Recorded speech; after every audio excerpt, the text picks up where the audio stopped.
hard for those. Man, that was tough when we did that back in Boston. We had 2 years of seminary class. Gordon Ferguson taught all the staff, and then it was through, I think, Gordon Conwell or whatever the name of the school is. And those tests would happen over a weekend. We would be housed up in a hotel for a weekend, and we'd have instruction Saturday morning, and in the afternoon it was the test. And on Friday we'd get there, we would stay up all night. Some of our single brothers and sisters would stay in the room with us, and we just had a rule that you had to have 1 foot on the ground while you laid on the bed, because we were all together in the room. But anyway, I figured I don't need that. So I would like to share about Sabbath. Oh, it's shaking. Is it meant to shake? Yeah. Okay. Okay, great. Sabbath, God's rhythm, restoring the heartbeat of God. I've received some insights about Sabbath as I've sought to slow and heal over the last couple years, and it's been a natural process born of slowing down. Much like when we first study the Bible, we learn everything theoretically, right? But then as we live it, the truth of God's ways becomes lived experience, and then they get proved true. And this has been, they begin to resonate, and it kind of becomes muscle memory. And it has been this way with Sabbath for me. Living an overly busy and stressful life kept the gifts of Sabbath theoretical for me. But then slowing down has proved them to be true. Amen. And here are my thoughts and a tiny taste. I have so much material on this, and I think I'm going to, write an essay or a letter. There's a big lobby for me to write a book. I'm like holding out. But I would like to, and we've already named my book, yes, just so you know. Control Your Tortilla. That's the name of the book. Take control of your tortilla. But it's a tiny taste of what I've learned on the subject over the past maybe 5 years, but especially in 2024 during my sabbatical. So I'll start out with some biblical teachings and then share our practice, Greg and I, about Sabbath. So what I see in the Bible is that there's a progression of Sabbath from when God is speaking about it in the story of creation, him showing this is his rhythm. So let's look at Genesis 1:31 to 2:1. I'm reading in the New Living Translation, the NLT translation, but let's turn there virtually, electronically, or whatever we have. In Genesis 1:31 it says, "Then God looked over all he had made, and he saw that it was very good. And evening passed, and morning came, marking the 6th day. So the creation of the heavens and the earth and everything in them was completed. On the 7th day, God had finished his work of creation, so he rested from all his work. And God blessed the 7th day and declared it holy, because it was the day when he rested from all his work of creation." We first hear about Sabbath at the beginning. Day 7 of creation, God ceased. He rested. Shabbat, Sabbath, means to cease. And it's interesting that God rests and stops and isn't always working. I loved what Rob said, on that 7th day, he could have just stopped after he was done and we'd have 6 days. But even the 7th day is a creation of God. God created rest. And it's the first thing we see him call holy, the 7th day of rest. Okay. Then we go on to the spirit and intent of God. So God kind of showed, this is how I am. This is who I am. 6 days on, 1 off. And then he has a story of the manna, and he makes it a little bit more explicit. And he says in chapter 16, Exodus 16, verse 4 and 5, "Then the Lord said to Moses, 'Look, I'm going to rain down food from heaven for you. Each day the people can go out and pick up as much food as they need for that day. I will test them in this to see whether or not they will follow my instructions. On the 6th day, when they will gather food, and when they prepare it, there will be twice as much as usual. And then down in verse 21 to 30, "After this, the people gathered the food, morning by morning, each family according to his need. And as the sun became hot, the flakes they had not picked up melted and disappeared. On the sixth day, they gathered twice as much as usual, 4 quarts for each person instead of 2. Then all the leaders of the community came and asked Moses for an explanation. And he told them, "This is what the Lord commanded. Tomorrow will be a day of complete rest, a holy Sabbath day set apart for the Lord. So bake or boil as much as you want today, and set aside what is left for tomorrow." So they put some aside until morning, just as Moses had commanded. And in the morning, the leftover food was wholesome and good, without maggots or odor, which I appreciate. Moses said, "Eat this food today, for today is a Sabbath day dedicated to the Lord. There will be no food on the ground today. You may gather the food for 6 days, but the 7th day is the Sabbath. There will be no food on the ground that day." Some of the people went out anyway on the 7th day, but they found no food. The Lord asked Moses, "How long will these people refuse to obey my commands and instructions? They must realize that the Sabbath is the Lord's gift to you. That is why he gives you a 2-day supply on the 6th day, so that there will be enough for 2 days. On the Sabbath day, you must each stay in your place. Do not go out to pick up food on the 7th day." So the people did not gather any food on the 7th day. So this progression is God saying, "See me, see how I am," and then saying to the people, "Okay, maybe you need a little bit more clarification. This is how it works, okay? In order to be able to hold that day holy, I'm going to provide enough for you so you don't have to do it. Trust me." And you see how the trust went. All right. Well, then he codifies it. I feel like it's almost like God saying, "Really? I need to make this a law? Okay, here you go." And in Exodus 20, in verse 8, in the 8th commandment here, it says, "Remember to observe the Sabbath day by keeping it holy. You have 6 days each week for your ordinary work. But the 7th day is a Sabbath day of rest, dedicated to the Lord your God. On that day, no one in your household may do any work. This includes you, your sons and daughters, your male and female servants, your livestock, and any foreigners living among you. For in 6 days the Lord made the heavens, the earth, the sea, and everything in them. But on the 7th day he rested. That is why the Lord blessed the Sabbath day and set it apart as holy." Then for chapter 24 to 31, Moses and sometimes Elijah, the elders, and sometimes with Aaron and his sons, go up and down the mountain, various levels of the mountain, right? And then God clarifies and explains even more these commands and regulations until we get down to Exodus 31 and verse 12. The Lord then gave these instructions to Moses. "Tell the people of Israel, be careful to keep my Sabbath day, for the Sabbath is a sign of the covenant between me and you from generation to generation. It is given so you may know that I am the Lord who makes you holy. You must keep the Sabbath day, for it is a holy day for you. Anyone who desecrates it must be put to death. Anyone who works on that day will be cut off from the community. You have 6 days each week for your ordinary work, but the 7th day must be a Sabbath day of complete rest, a holy day dedicated to the Lord. Anyone who works on the Sabbath must be put to death. The people of Israel must keep the Sabbath day by observing it from generation to generation. This is a covenant obligation for all time.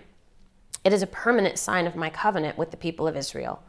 For in 6 days the Lord made heaven and earth, but on the 7th day he stopped working and was refreshed." When the Lord finished speaking with Moses on Mount Sinai, he gave him the 2 stone tablets inscribed with the terms of the covenant, written by the finger of God. And then he says, "Tell the people that I'm a compassionate God." And he reiterates in verse 21, 34:21, "You have 6 days each week for your ordinary work, but on the 7th day you must stop working, even during the seasons of plowing and harvest." So, my interpretation, it's been a wrestling of trying to figure this thing out. How can this be a key part of God's plan and stop with Christians? That's what I was asking myself. And I submit the following for consideration. These are the things that I've tooled on. And I also entrust to God to continue to give me as much clarity as I'm going to get in this life. I believe that there won't be full clarity in this life, but I believe he's going to continue to reveal what it is that he, wants to teach me. So, is Sabbath Christian? Let's look at Mark 2, verse 23 to 27.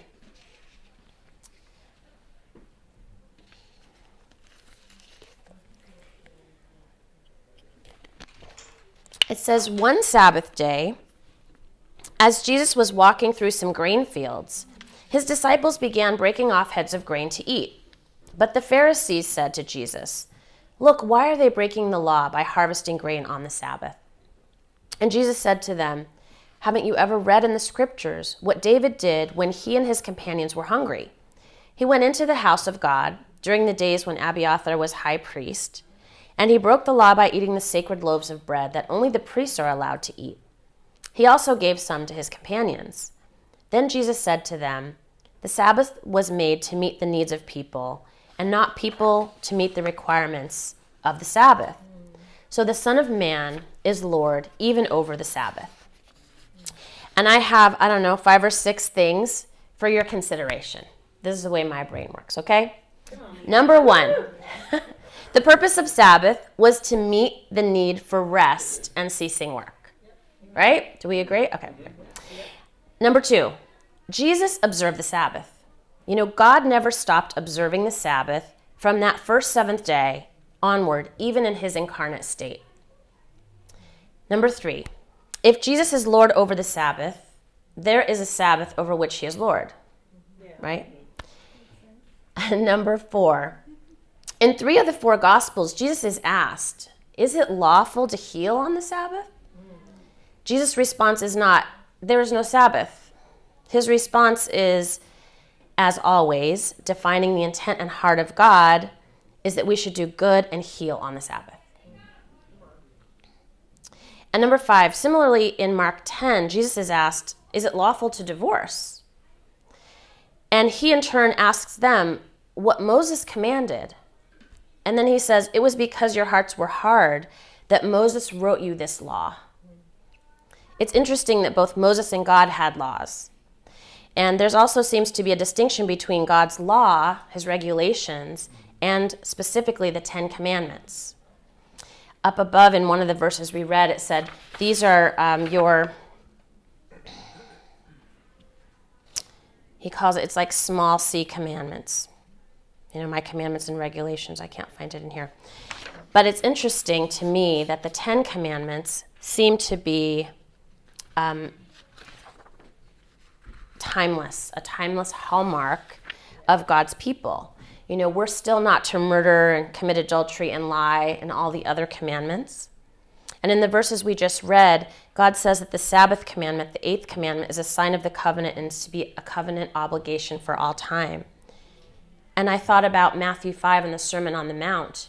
It's just a whole sermon of Jesus taking the commands and expanding them, not removing them, making them, revealing to us what God's heart and intent were in those commands.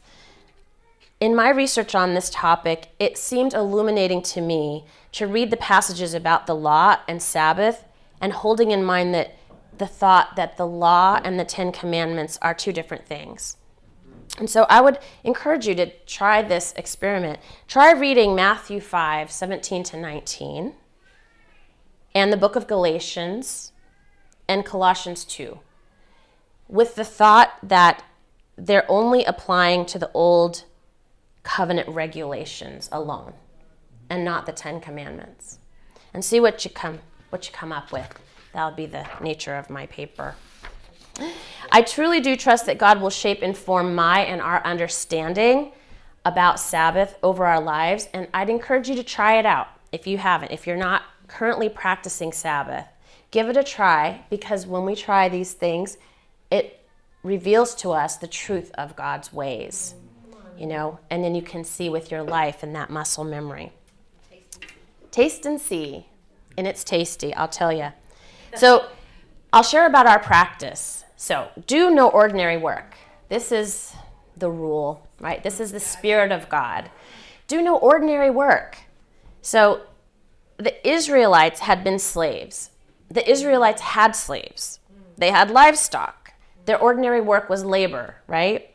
In our day too, our society is designed to promote and reward hard work to its extreme consequence. It's so entrenched that it's actually in our DNA, this bent toward productivity, a nervous system that's made to run on a certain pace. You may know this, but trauma, generational trauma, imprints itself on our DNA. And we have this imprint in our DNA. Maybe we get it from our Calvinistic roots. We come by it honestly. Maybe it's just by virtue of having been established as a country by really driven people. They were so driven, they came here and took over. I don't know, but it's in us. Can you feel it? Yeah. Just that bent toward productivity. God has called us to be holy. Holy is to be set apart, to be different from the world. Well, what does the world do? They work every day, all the days. They work all the days, and to do no ordinary work one day a week is frankly radical. It has always been subversive and countercultural to rest. From one part of my people, that black side, to rest as a slave would have been to really go against that culture, to really risk, And it's kind of the same now. If you rest, it can be a statement. I'm not going to do commerce on one day. Will the world shut down if I don't go to Market Basket on Sunday? It would if we all did probably. I don't know. There would be some impact, economic impact. Grind culture views human bodies as units of productivity, that the expectation is this machine level pace that really denies the divinity in all of us. And even God did not design or give us the idea to design machines that don't need rest or repair. Even machines need rest and repair. So here's some quotes for us. There is more to life than increasing its speed. Gandhi. I love this one. The world aches for the generosity of a well-rested people. Yeah. God knows us. I hear it, yeah. Oh, if only to be well-rested. Coming in layers. Yeah. He built us and he knows what we need. By the way, Braylon and Atencio and Eliza, that was Amber that was chirping from the front row. I know you can't see her.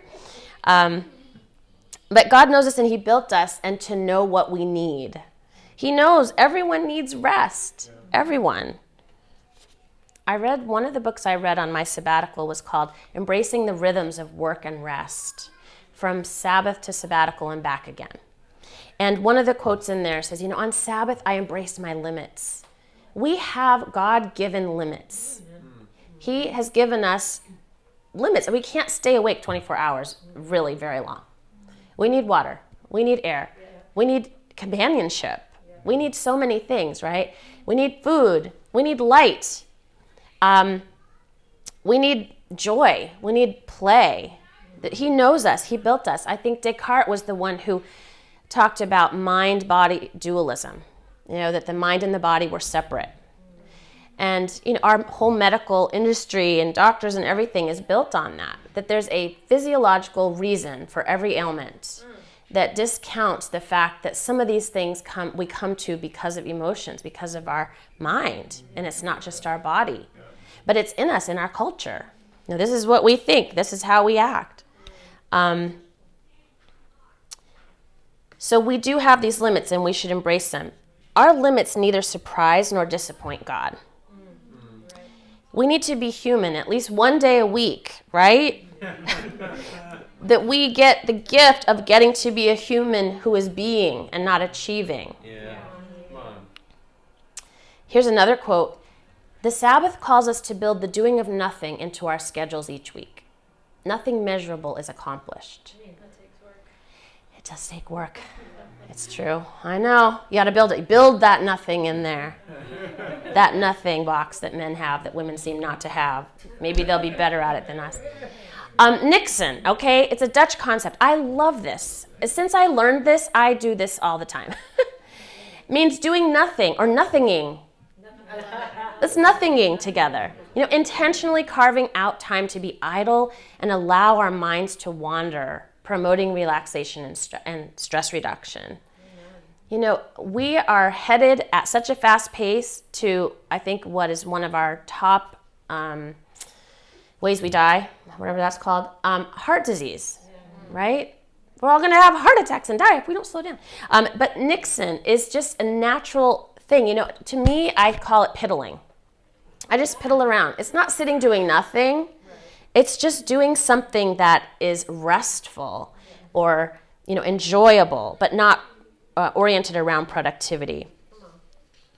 Our nervous systems could use Nixon more often. And it doesn't have to be all day. You can fit it in a day, in some time in your day.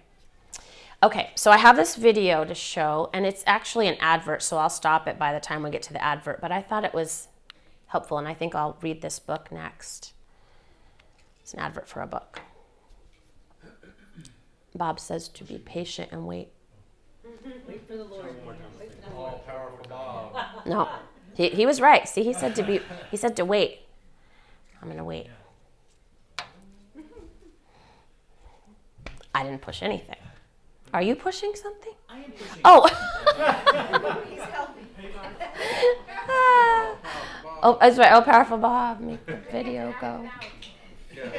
I can't act it out. Yeah, maybe. Dana believes in you, Bob. So do I.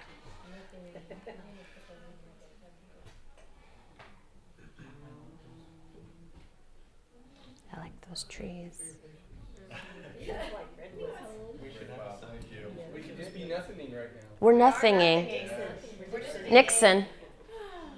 I know, we should have had a volleyball. See? His daughters have some balloons that they were volleyballing. We are hypnotized by the idea that doing more gets more done. And getting more done is king. We have so much to do and not enough time to do it. We're moving too fast. We can't slow down. We don't know what's important. We have a feeling of non-stopness. At the end of the day, we might say, well, what was today? What did I do? Life becomes a blur.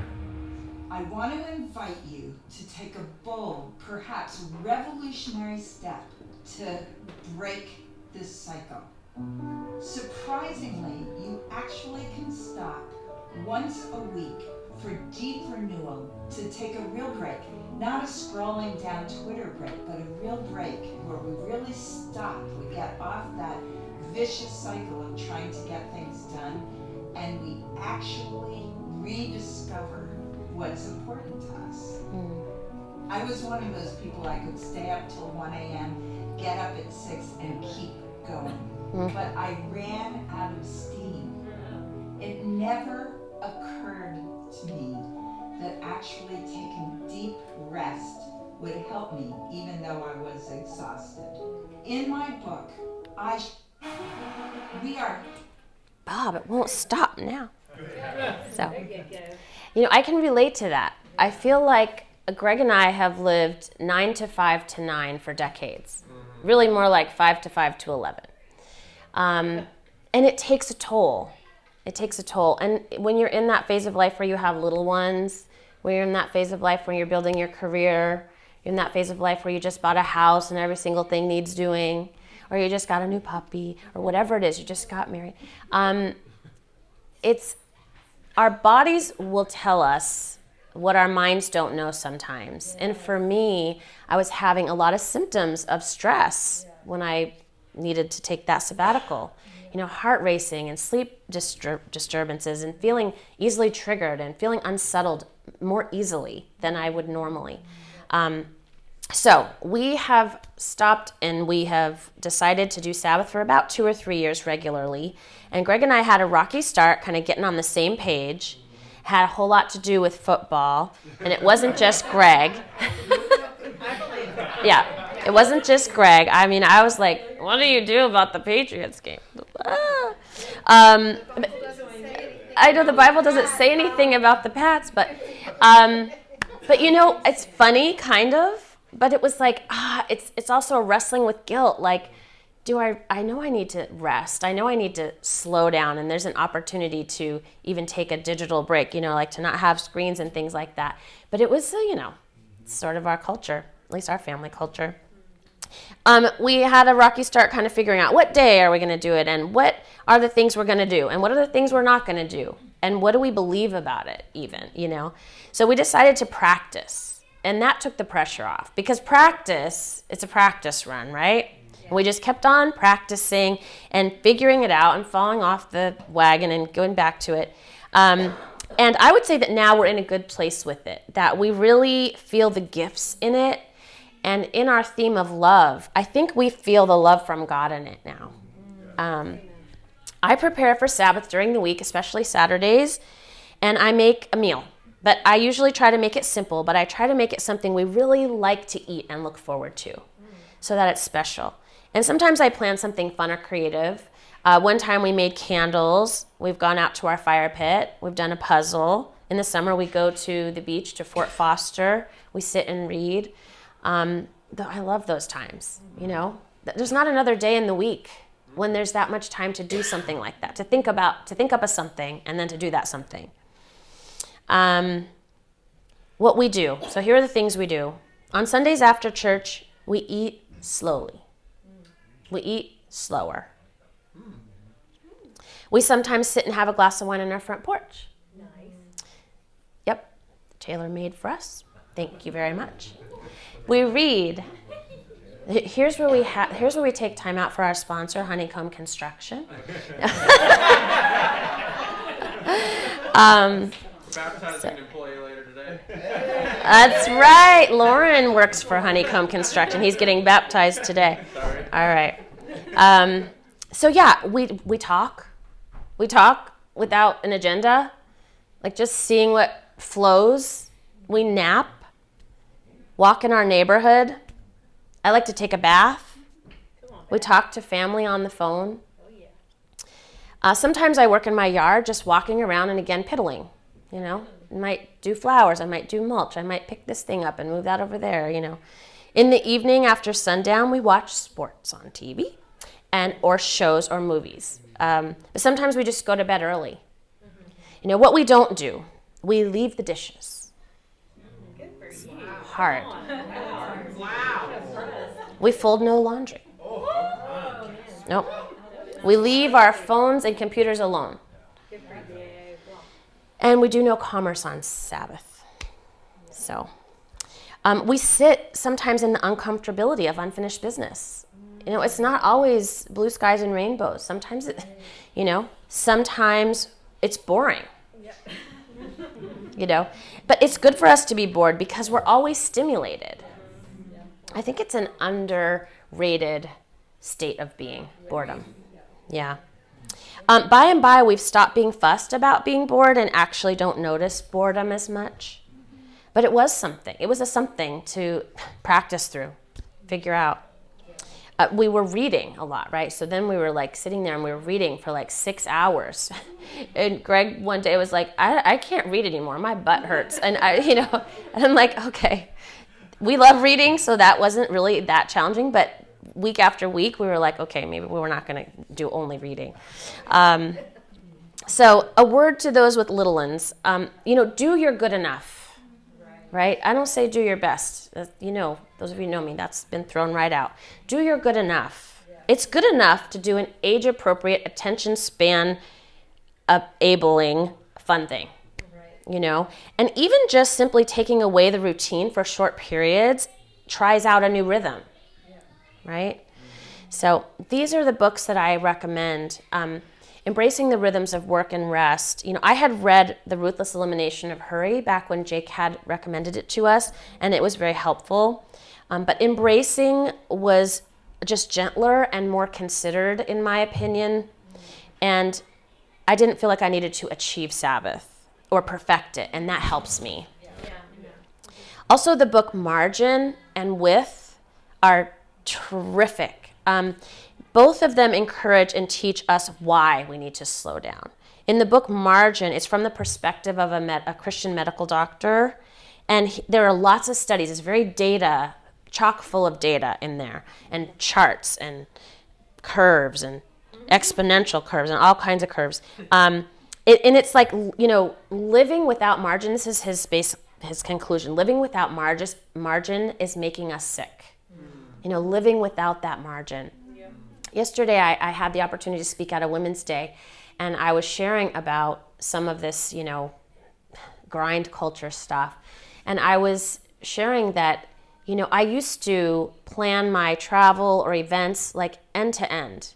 I'd go, our young folk, right? And when we were young, you can't afford a really expensive ticket. So you buy the cheap ticket that leaves at this ungodly hour and comes, and then you think, I got my 7 days off, and so I'm going to come back with 20 minutes to get to work.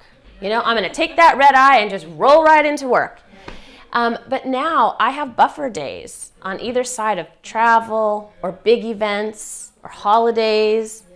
Easter's coming up. I think we might do the whole shebang, per usual. But, I'll probably take Monday off. Well, I would never have done that before.